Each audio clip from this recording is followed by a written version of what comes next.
October 24th, 1942, 10:17 a.m. 20,000 feet above the shimmering blue expanse of the Pacific, near the Solomon Islands. The sky is deceptively calm. Inside the vibrating aluminum body of a B-17 flying fortress, the air is thin, cold, and filled with tension. Frost creeps along the edges of the gun ports. Oxygen masks hiss. Engines roar so loud, they feel like they're inside your bones. Below, barely visible through scattered clouds, Japanese naval forces slice through the ocean in perfect formation. Sleek destroyers, cruisers, warships that have dominated these waters for months. And above them, a handful of American bombers. Too high, too slow, too inaccurate. At least, that's what the Japanese think. In the cockpit, Captain Harold Hal Richards squints through the glass. Sweat beads under his helmet despite the freezing temperature.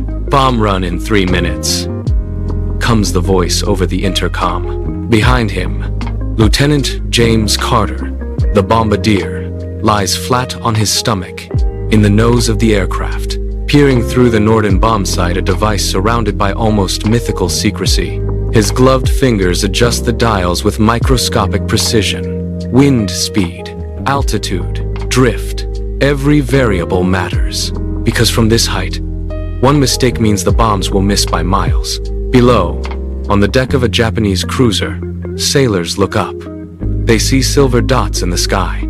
One of them laughs. Another points. The officers barely react. High-altitude bombers? The burning destroyer lists hard to starboard.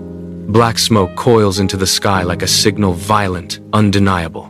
Flames tear through its deck as sailors scramble, shouting orders that dissolve into chaos. Steel groans.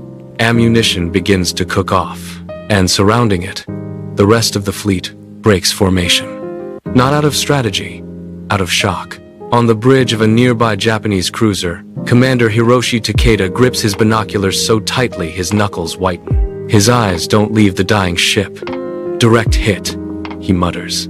The words feel wrong in his mouth. Impossible. For months, Japanese naval doctrine has treated high-altitude bombing as a nuisance, not a threat. Their ships are fast, agile, designed to outmaneuver anything dropped from the sky. They've trained for torpedo bombers, dive bombers, low-level attacks. But this, bombs falling from miles above, it was never supposed to work. "Helm! Full evasive maneuvers!" Takeda barks. The cruiser veers sharply, engines roaring as it cuts through the sea. Around him, officers shout coordinates, calculate headings, try to impose order on a situation that suddenly feels unpredictable. Because now, every shadow in the sky feels different. Above them, the B-17 formation begins to regroup. Inside Captain Richards' aircraft, the crew is still processing what they've just witnessed. That was a hit, one of the gunners says, almost in disbelief. "No way," another mutters. But they all saw it. The explosion, the fire, the October 24th, 1942, 10:42 a.m. The sky above the Solomon Islands is no longer empty. It's alive. At first, they're just specks on the horizon, tiny, fast-moving dots climbing with unnatural speed. Then they grow, sharper, faster, deadlier. "Fighters! 12 o'clock low!" the top turret gunner shouts. Inside the B-17, every man feels it instantly, that shift in the air. The moment when a mission turns from dangerous to lethal. They're coming in hard. Japanese. A 6M0. Fighters. Light. Agile. Built for speed and precision. Everything the B-17 is not. In the cockpit, Captain Richards tightens his grip. "Stay in formation," he orders. "Gunners be ready." The B-17 Flying Fortress was designed for this moment. Not speed, not agility, but defense. Bristling with 50 caliber machine guns, the aircraft turns into a flying fortress when attacked properly. Nose guns, Dorsal turret, ball turret beneath the belly, tail gun, every angle covered, every approach contested, but there's a catch. It only works if they hold formation. The first Zero screams upward, sunlight flashing off its wings. It banks sharply, lining up beneath the bombers. Too fast. Too smooth. Here they come. The ball turret gunner yells, rotating into position beneath the aircraft. Suspended in a glass sphere, he has the clearest and most dangerous view in the sky. The Zero opens fire. Tracers streak upward bright, deadly lines cutting through the air. They slam into the underside of a nearby B-17. Metal sparks. October 24th, 1942, 11:03 a.m. The sky above the Solomons is thick with smoke, tracer fire, and the distant roar of engines. The first wave of B-17s has fought off the Zeros. Some are damaged, some are smoking, but all are alive. Their presence is now undeniable. Above them, the second wave forms a perfect diamond. Inside the cockpit of Captain Richard's B-17, the crew braces. Frost clings to their goggles and hair. Oxygen masks hiss. The constant vibration of engines gnaws at their teeth and bones. The scent of burned oil lingers faintly in the recycled air. Prepare for bomb run, Richards commands. His voice is calm, but every syllable carries steel.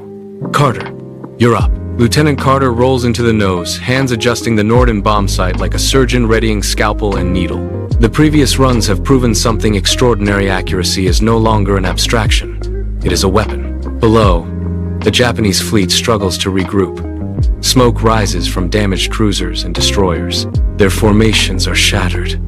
Orders echo across the decks, but they are fragmented, almost panicked. Commander Takeda yells into his radio, but his officers are already calculating which ship can survive, which can't. Carter takes a deep breath. The bomb sight's lens captures the shifting horizon, the rocking decks of the ships, the rolling waves, the black smoke curling from their decks. He adjusts for wind, speed, tilt, and the erratic zigzag of the vessel. October 24th, 1942, 11:30 a.m. The Solomons are a haze of smoke, salt, and fire. The Japanese fleet is scattered, crippled, and desperate.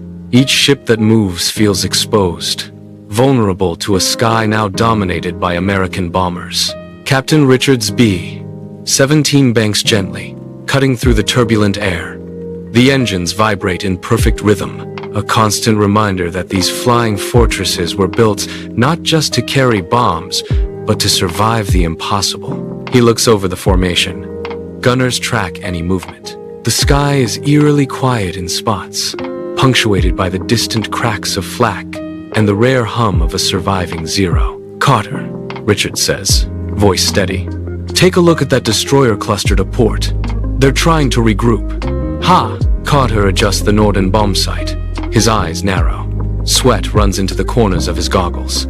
He traces the lines of ships moving in tight formations, zigzagging, desperate, but predictable in their chaos. Got it, he murmurs.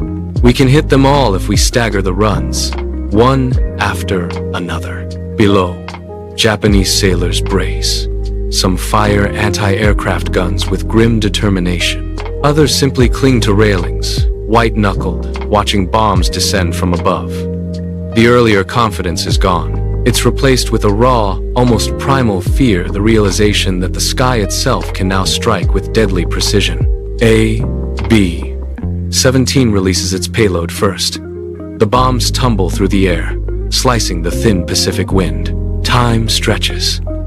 Seconds, October 24th, 1942, 12:15 p.m. The B-17s have returned to altitude, engines humming steadily as they make their way home. The sky is quieter now, only the distant echo of flak and the occasional glint of a surviving Zero in the sun. Inside Captain Richard's cockpit, the crew sits in a heavy, contemplative silence.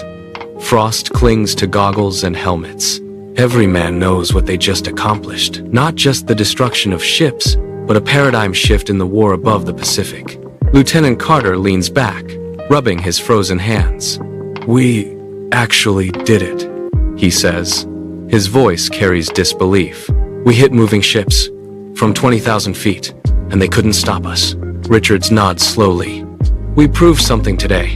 Something bigger than the mission itself.